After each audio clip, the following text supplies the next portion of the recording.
Good morning. Today we're going to plant 3 different rose bushes. So we have, here is a rose called the tea clipper, and this rose, the blooms will have roughly about 100 different petals in it, so it's a very complex bloom, and it has a rich apricot or peach color to it.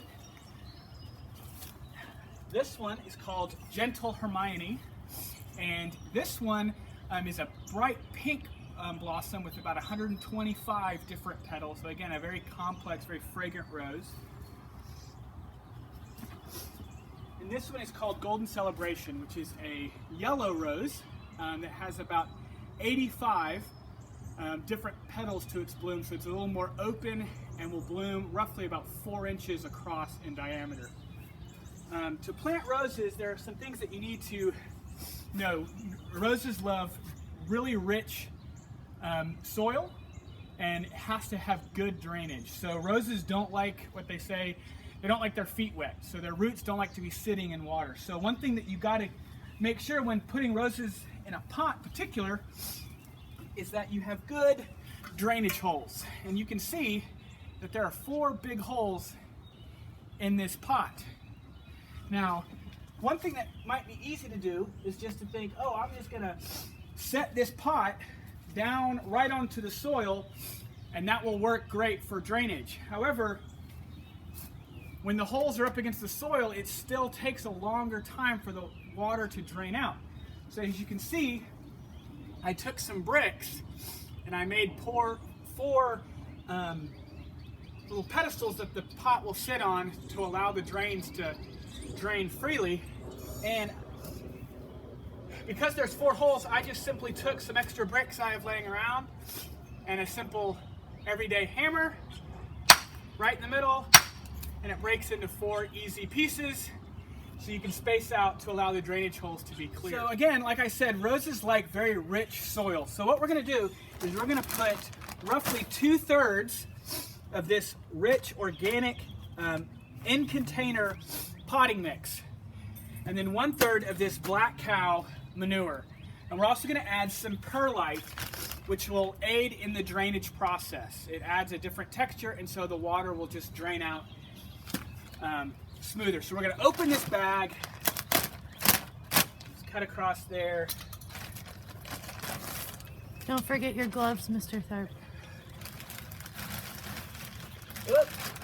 Just so you guys know, perlite, although it's like little rocks, it is very messy, and you don't want to touch your eyes or your face or accidentally eat something after you have used perlite. It can be slightly toxic. So that's why I'm encouraging Mr. Tharp to use his gloves.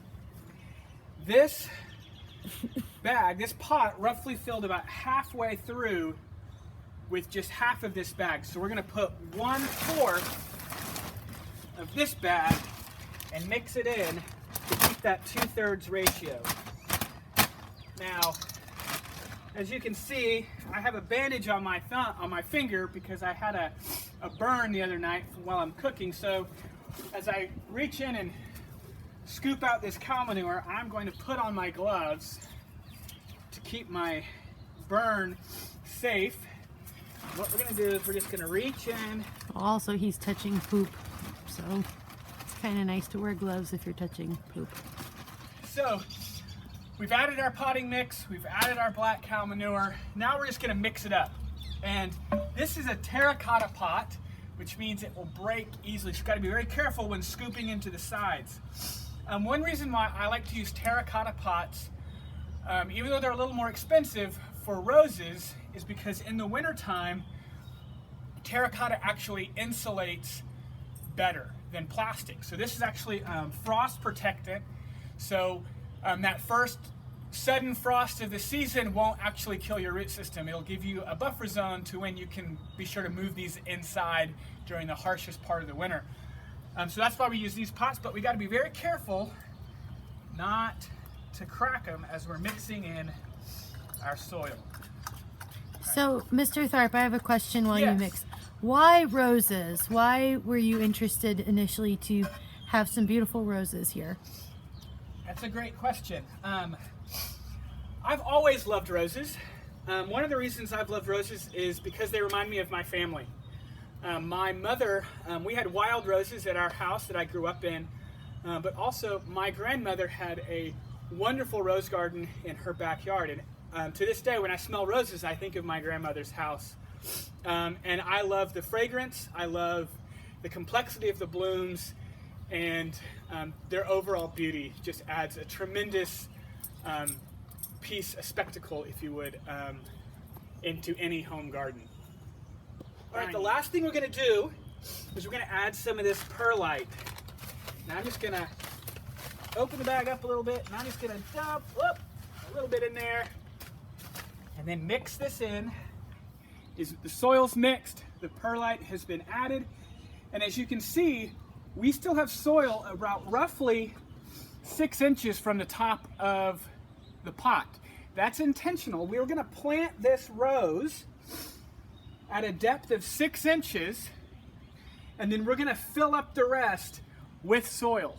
Now what this will do is this will encourage the roots to expand, and it will provide offshoots, and will make the rose fuller as it grows and spread out wide as well as tall. So what we want to do is we want to roughly dig the depth of the container. So just kind of move the soil around, pack it in to where you got a nice little hole, and then very gently, careful of the thorns, but you just want to gently twist. And you can see the root systems there, and we're going to just kind of fluff them out just to encourage more growth and spreading. And then we're going to place this down in the pot, and we're just going to fill in like that. And now we're just going to take the rest of this potting mix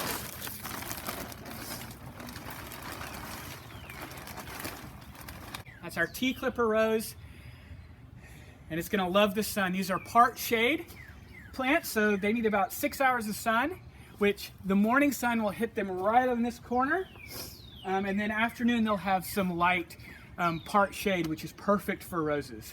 All right, so all 3 roses are planted in their pots, and now they need a good drink.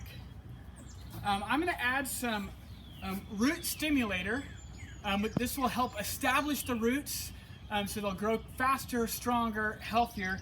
And so what we do is we're going to pour 1 capful per pot or per watering can. All right, so last night we also hooked up our rain barrel. So I'm going to use rainwater and fill up this jug, and I'm going to pour it on one of the pots. And a capful is almost like maybe a tablespoon, 2 tablespoons of the root grow stimulator. And that's an organic root grow stimulator that has worm castings, fish guts, a mix of different things that encourage roots to grow. Also, speaking of fish guts, oftentimes you hear people talk about fertilizing roses.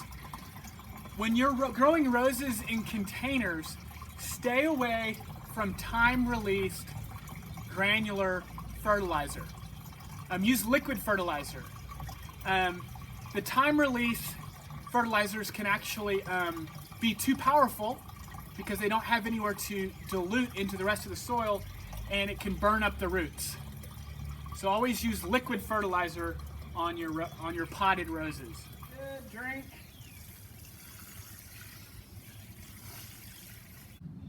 All right, so all the watering is done. These roses are ready to just soak up all the nutrients of that soil and soak up the sun when it ever comes out again.